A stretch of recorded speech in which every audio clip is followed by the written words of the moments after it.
So based on the above results, we have to choose one best design based on complexity of the design, assembly complexity, and many more as cost and effectiveness.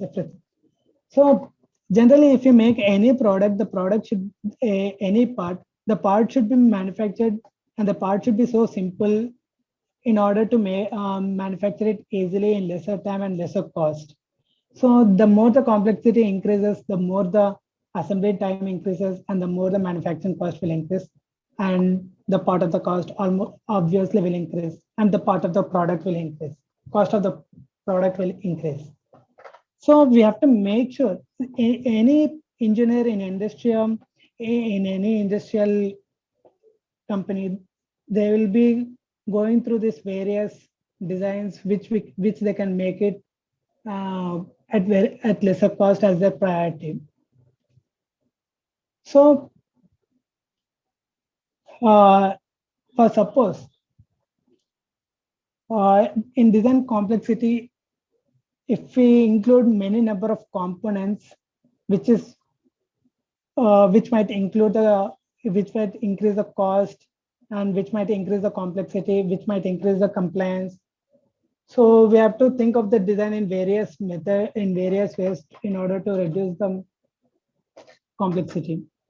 So also the structure should be optimized both in weight and volume. This is the major thing that any engineer will perform simulations on in order to reduce the weight and volume.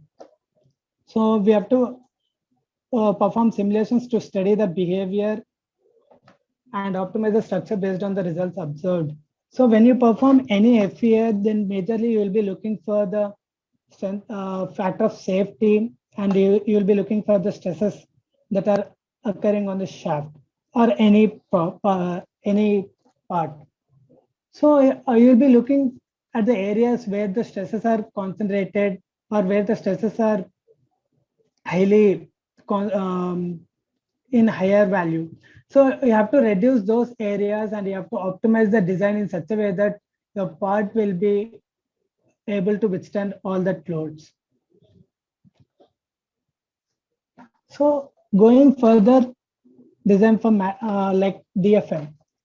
So even though if you make a part, we have to think in terms of manufacturing, whether the product can be manufacturable or not, and what way of manufacturing process the product can be manufactured.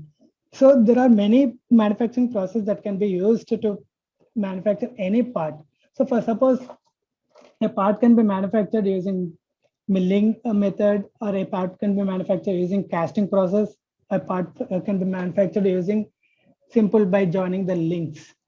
So using the best possible manufacturing process, you have to analyze the part and make sure that the part can be manufactured at the lesser cost and lesser manufacturing feasibility. So any product that we I can give you an example how to understand on this topic, because this is the major area where anyone should be concentrating on. So for suppose if you take any engine casing parts, all those parts are manufactured using casting process and not by milling process, because milling is a time consuming process, and it cannot be viable for mass scale production. So casting is just a process where you can make the casings at a lesser time, and you can with a single die you can make many more casings, and almost you can reduce the cost, which as a fixed cost will be divided between the number of components that are manufactured using the casting process.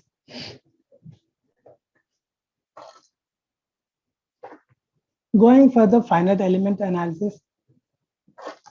So finite element, it is the important area where we have to where we will be doing analysis on the parts that we have designed using the design software. And these simulations are required to make sure that the parts are manufactured, that the parts are able to withstand the loads, are able to withstand the forces that are applied onto the part. There are separate engineers will be working on only on FEI to make sure the parts are able to withstand the loads. And this system is much complex, where it requires a lot of knowledge on how to how to give the constraints, how to provide the loads, how to design, how to extract the simulation results. So a major of the this is the major part of the system where separate team will be working on, and this is a complete loop. It's a kind of loop such that a design team will be designing the part, and a manufacturing team will be uh, checking for manufacturing feasibility, and a simulation team will be checking for the part whether it is whether it can withstand the loads or not. If any of the constraint is not met, then again it will go to the design team, where they have to make the part in another using other kind of mechanisms. So going further, failure mode effect analysis. So this is the important topic where anyone can understand if any failure occurs in any part. This will provide the this methodology will provide us the root cause for the failure of any product. So this is the tool which analyzes any component failures and identify the resultant effects on systems operation. So it's like, for suppose any part that we design, we have to go and check each and every design constraint. So for suppose if we make any shaft, for suppose if we take an example of drive shaft, so what are the possibilities of the shaft to get failure? So if we do all these root causes, if you find all the root cause, if you find all the causes that are majorly causing for the failure of the part, so on further design, like if the part failures, we can like have a clear idea on what process because of which cause the part might have failure. So it is mainly divided into two subsystems, two parts, like DFMEA and PFMEA. So here, DFMEA is nothing but design failure mode and effect analysis. So in design failure mode and effect analysis, it is that during the design process itself, we have to find if there is any chance for failure occurrence, like in the design part itself, like first in any design we make, because of the design of the component, if there is any chances of failure. So for suppose here in the pictures that I have shown, so if you see, there's a shaft with the sharp corners where there's a reduction in the diameter. So when you perform torque analysis on this, when you provide torque and when you perform simulations, you can clearly see that the area which is sharp is under higher stresses, and the factor of safety at that portion is less than 1. So this part doesn't work, and this part will definitely fail during the operations. So this is the design failure. Like this failure has occurred while designing the part itself. Like we have to change the design in such a we have to change the design to make sure the part will work. So we are in this example, what we have to do is we have to increase the fillet radius in order to make sure the stresses are not concentrated and the factor of safety is increased. And similarly, if you go with the part failure, so these failures are nothing but which are occurred after design, like which will occur during the manufacturing process.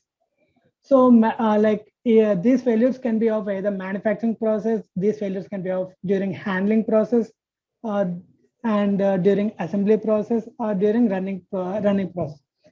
So these failures which will occur during the manufacturing phase, will lead to the part failure over the long run, because as it is not designed, as the parts are not designed, are not manufactured as per the design.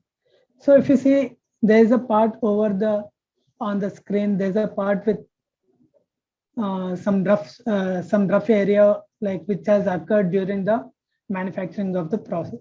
So this part has been done using milling process. So during the milling process, there the mill bit got stuck with the machine, and this error has come. So even though the portion which got damaged is outside the application area, it can't be used in the assembly line, because wherever the damage has occurred, there the cracks will initiate. So once the cracks occurs on any part during the long run, the crack will propagate, and the part will get damaged. So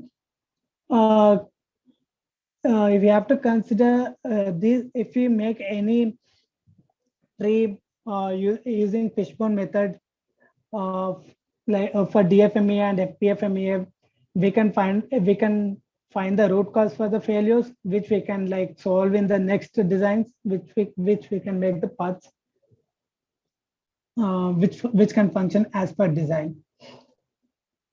And few of the examples I can quote you regarding the cost. Why industries always work on the cost? Because any industry, they always want to make a product that can be made at lesser cost, and that can be sold at a lesser cost, so that the people can afford it.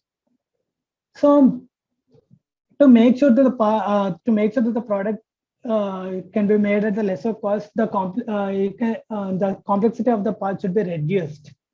The machining feasibility should be increased.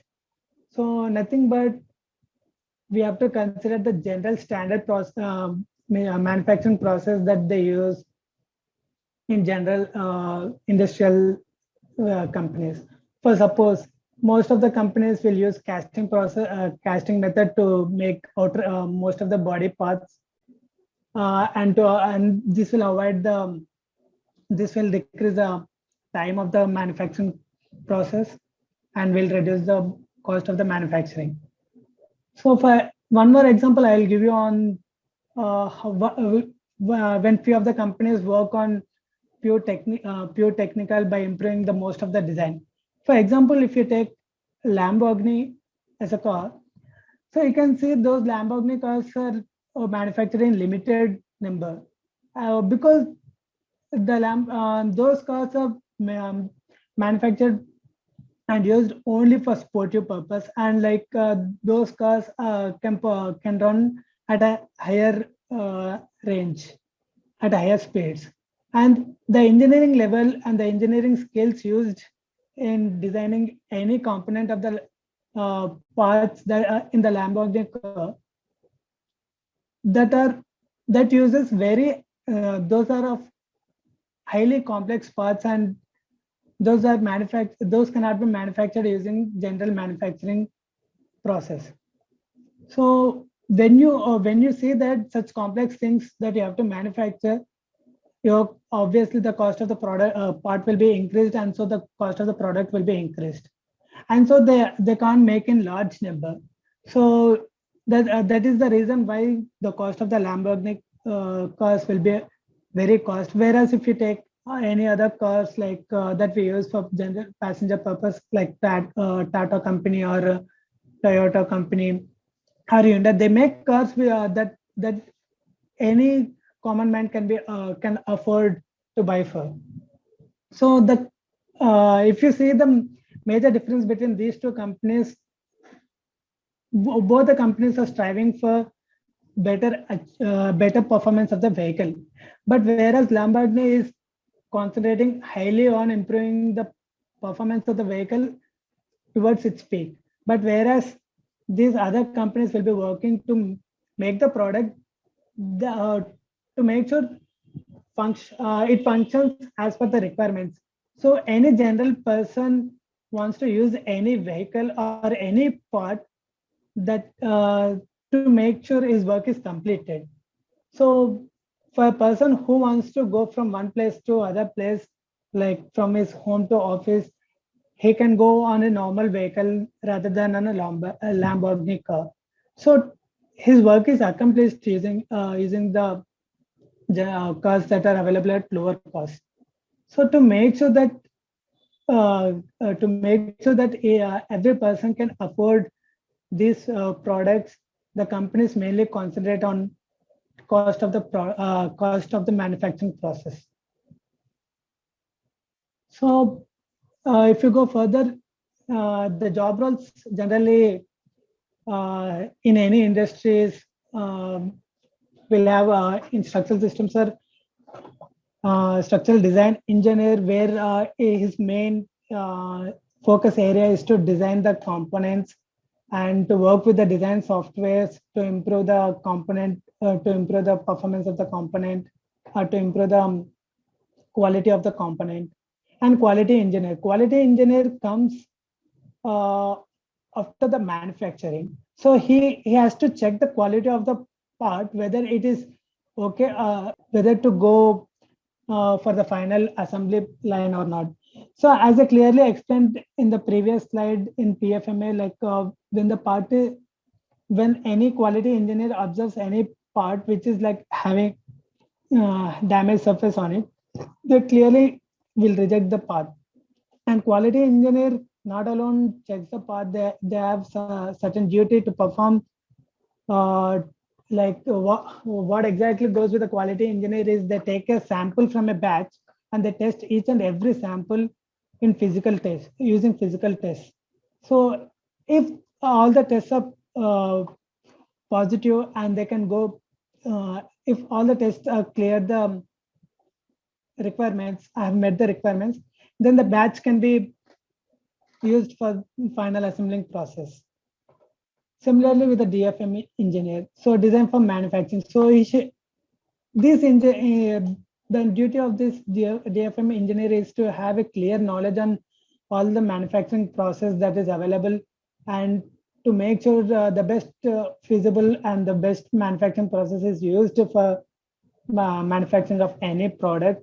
And his role is very important in any company to make sure that the company makes the product at a lower cost and lower time. So the DFM engineer should have a very clear knowledge on all the manufacturing process, like which is available. And also he has to have a very clear idea if he can make the product using two different kind of manufacturing process.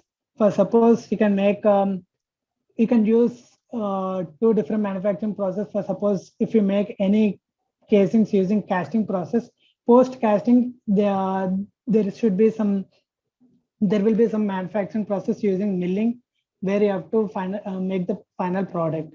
As we cannot get the complete design product from casting, we always give a bit of stock for final manufacturing process. So he should have a clear knowledge on that. And similarly, FEA engineer. FEA engineer, as I said, like there will be a certain separate team working on FEA which perform analysis. And this team not only perform analysis on the parts, they perform on assemblies, they perform analysis in dynamic, they perform analysis in static, and they perform each and every analysis to make sure that the product is good enough to make it in physical world. And there are many companies. The listed companies on the screen are very less, are very few of them, and they, you can the companies which have the requirement for structural engineers or FEI engineers are Hyundai, Tata Motors, any automobile company you take, that is the major requirement for them. one of the major requirement for them. And not only in automotive sector, there are many other sectors like electrical sectors or the construction field where they make structural buildings and structural dams and all. So yeah, the scope of this system, the scope for this position is very high in many number of fields. So you can target many of these companies.